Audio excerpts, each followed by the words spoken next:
تخيل معايا يغروك الفلوس وتقتل باك. والاحتجاز والتعذيب.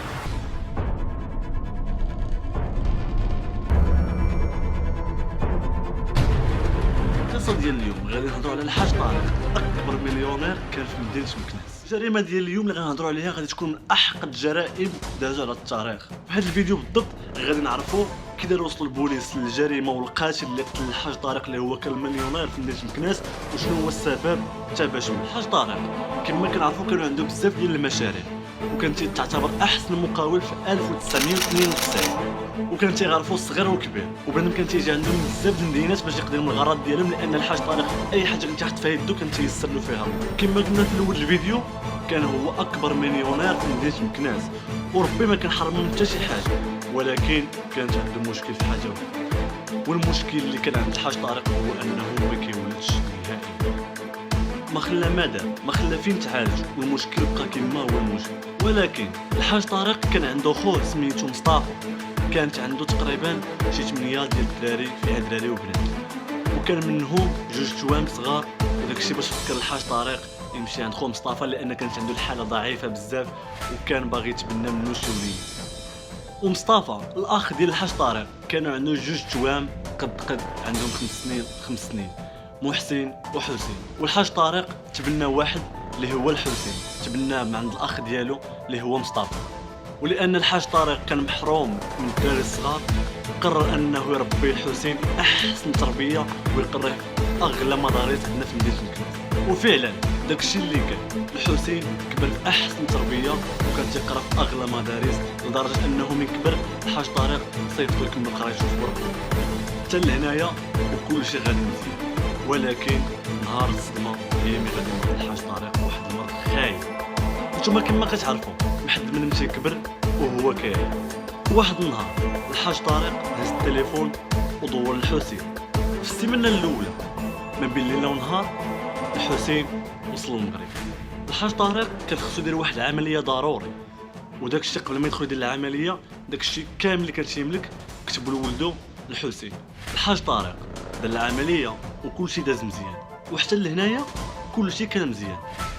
الحسين رجع للخدمه اللي هي الخدمه ديال با، وهنا غيكون جا الصباح ترمليه داخله عند الحاج طارق باش تاكد واش صحته مازال مزيان. وهنا غادي تكون الصدمه الحقيقيه. الطبيبه خرجت كتجري وكتغوت، وهنا الصدمه كانت ان الحاج طارق كان فارغ الحياه، والموتة اللي كان مايت ماشي موتة عاديه، السيد مات مقتول. ديك الساعه السبيطار اللي كان فيه الحاج طارق دوروا البوليس وتروا الناس في السبيطار، وكما قلنا الحاج طارق مات موتة ماشي عاديه، مات مقتول. واللي قتلو كان تيجي لعندو وقتلو وخدام مخنوق. هنايا غادي تبدا الخدمه ديال البوليس، وغادي يبداو يسولوا اي واحد كيعرف الحاج طارق وكان تيجي لعندو للطبيب. لكن هنا كما كنعرفوا الحاج طارق ما كيجي عنده حتى واحد من غير الطبيبه اللي كتدخل تقابلو ولا جا كيطلع عليه ولد الحسين. هنايا البوليس غادي يبداو الخدمه ديالهم، واول شخص غادي يعيطوا له هو الطبيبه اللي كتمقابله الحاج طارق. اول سؤال تطرح على الطبيبه هو شنو وقع قبل من الليله اللي مات فيها الحاج طارق، والجواب ديالها كان هو انه الطبيبه قبل ما تخرج من عنده خلات كلشي مزيان، ولكن خلات جالس حداه ولد الحسين. ملي كانت الطبيبه خارجه خلات جالس حداه ولد الحسين، وكانت خلاتو ضحك هو باك. هنايا البوليس دخلهم الشك وقالوا اجي نضربوا شي طلة في الكونت ديال الحسين. ومن نهار مرض الحاج طارق والاموال ديالو هي ما كتزيد للقدام، وحتى المشاريع ديالو كامله غادا مزيان ومزيده للقدام، لان ولدو كان هو اللي مقابلها وكانت كامله مكتوبه بسميتو. هنا البوليس حيدوا داك الشك من راسهم بان الحسين يقدر يقتل با على الاموال اللي عنده، ولكن لقاو بان الاموال كامله مكتوبه بالسميه ديال الولد، ما عنده علاش يدير هاد الجريمه كامله. هنا البوليس بداو كيدوخوا وكاع الشك اللي في راسهم مشى في الخاوي. هنا قرروا ان يهزوا الحاج طارق ويداوه يديروا التشريح، وفعلا داروا التشريح ولقاو انه بصح مقتول مخنوق. جا النهار للبوليس غادي يعيطوا للحسين ولد الحاج طارق وغيطرحوا عليه شي اسئله، ولكن ردة الفعل ديال الحسين ما كانش رده لانه كان عزيز عليه باه ولا شي حاجه، لدرجه انه ما بكى عليه ما حتى حاجه، جاتو موتة عاديه. وهنا البوليس قرروا يحطوا ليلى والحسين تحت المراقبه 24 ساعه على 24 ساعه، لان هاد ليلى هي الطبيبه اللي كانت مقابل الحاج طارق. وهنايا البوليس اللي مقابلين الحسين اللي هو ولد الحاج طارق تلفوا، لانهم لاحظوا نهار تيكون ضاحك ومزيان، ونهار تيكون مقلق وخاصو يعمل عملية دابز. واحد النهار البوليس دوروا الحسين في التليفون باش يجي للكوميسارية يطرحوا عليه شي اسئله، وهنا غادي يوقع الغلط. البوليس راهما شادين الحسين كيهضروا معاه، ولكن علاش كاين الحسين في الشركه ديال اللي خلات الحاج طارق الولد؟ هنا غادي تكون الصدمه. الا رجعتي في الاول الفيديو غتلقاني باننا قلت الاخ ديال الحاج طارق اللي هو مصطفى عنده جوج دري توان، محسن والحسين.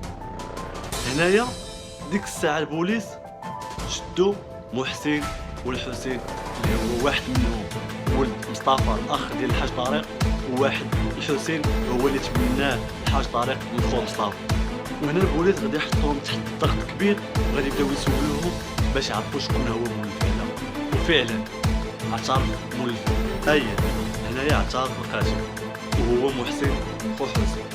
ولكن هنا غادي تطرح السؤال، ياك داكشي كاع اللي قلتي مثل الحاج طارق كتبوا لولد الحسين وغادي يكون داكشي ديال خوه، ولا تقتلوا با اللي ما كان عنده والو. وهنايا غادي نعرفوا بان ديك الطبيبه اللي كانت مقابله الحاج طارق اللي هي ليلى كان ديجا الحاج طارق خاطب. وهنا ولد الحسين حيت عرف بان با خاطب ليلى وقريب غادي يتزوجها، راه خاف على راسو، خاف لا باه قاعد يتنم مع الحال ويعاود يكتب داكشي لليلى. داكشي اللي كان الحسين اتفق مع محسن اللي هو اخوه وقالوا اجي نديرو هاد الفعله ونعيشو برزقو حتى منها بلي يدي امين. من بعد ما اعترفوا البوليس بداكشي اللي كان قرر باش يتحكم عليهم. هنا غادي تكون المحكمه قررات باش تحكم على الحسين ولد الحاج طارق ب5 سنين، وخوه التوأم ديالو اللي هو محسن حكمت عليه بالاعدام. وحد الاعدام ما كيتطبقش عندنا في المغرب، حكمت عليه بموت. حتى لهنا والفيديو غادي يكون سهل اخوتي. ما تنساش لا عجبك الفيديو تخلينا واحد اللايك وواحد الكومونتير وبارطاجي الفيديو مع صحابك باش تاهم يعرفوا القصه ديال الحاج طارق وولد الحسين. غادي نخلي لكم الانستغرام ديالي اللي هو هذا هنايا حمزه الدكالي. ما تنساوش تدخلوا عندي الانستغرام ومرحبا بكم اي وقت وتهلاو. نتلاقاو في فيديو جديد.